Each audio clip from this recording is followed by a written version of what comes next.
So today I'd like to talk about warming up and stretching because it's an important part of playing the drums that's often overlooked.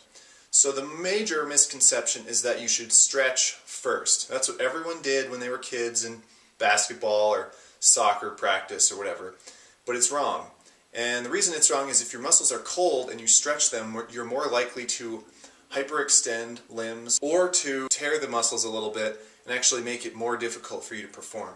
So what you should do is warm up for 5 or 10 minutes and then stretch. So what does warming up mean? It means sitting down at your kit or at a practice pad and just playing a little bit. Once you feel like you've loosened up and you've gotten warm, that's when you stretch. So we'll go through a few stretches that you can do once you're warm. But first we'll talk about the kind of things you can do when you're cold.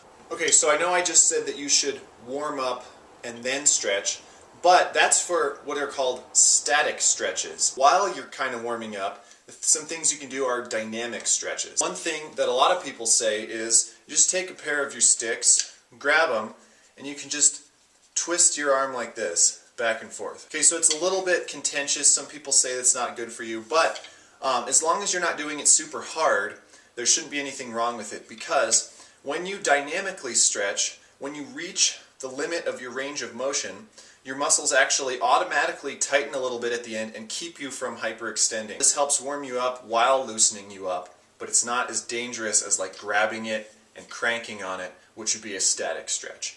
So you can also take a stick and you can just sort of go up and down as if you were playing. Now, once you've sat down at your kit and played for 5 or 10 minutes and you've gotten your arms warm, you can statically stretch and it'll be okay because you're now warm. So one thing you can do is just stick your arm straight out in front of you, put your other hand in front of your fingers, and just gently push back. And that's stretching the underside of your forearm.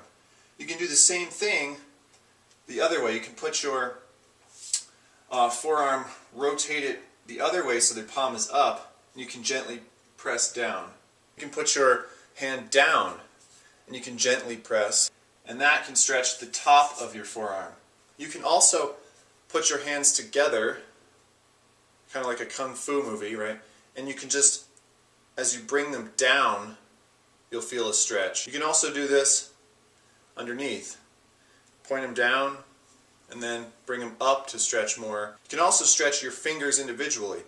One that I like to do is just grab a finger and pull it gently away from the rest of the fingers. You don't want to overdo this. You can, in fact, hurt yourself if you do too hard. But just stretch them out. I also like to see how wide I can get my fingers. And then I just shake everything out at the end. If you want to continue to stretch your wrists and forearms, next thing you can do is kneel down on the ground.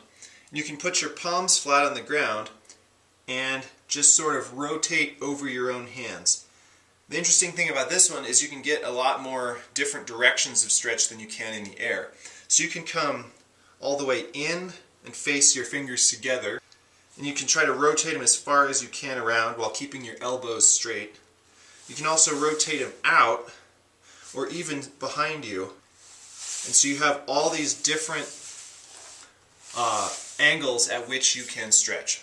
While we're down on the ground, this is a good time to start stretching your legs, because playing bass drum and hi-hat uses leg muscles, okay?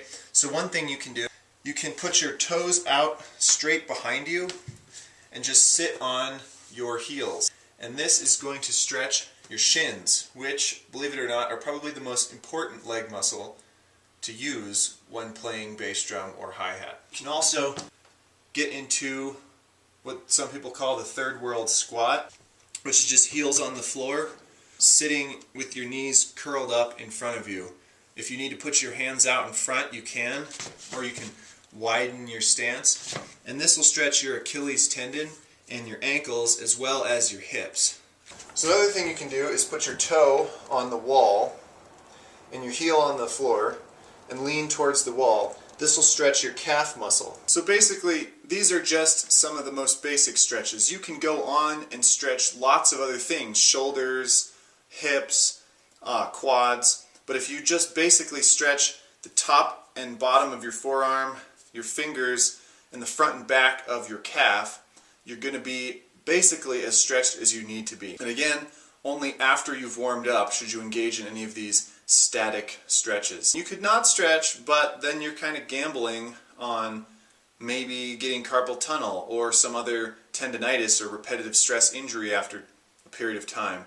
I don't always stretch, but if I feel like I'm tightening up once I'm playing, I'll get up, stretch a little bit, shake it out, and go back, and usually I feel a lot better.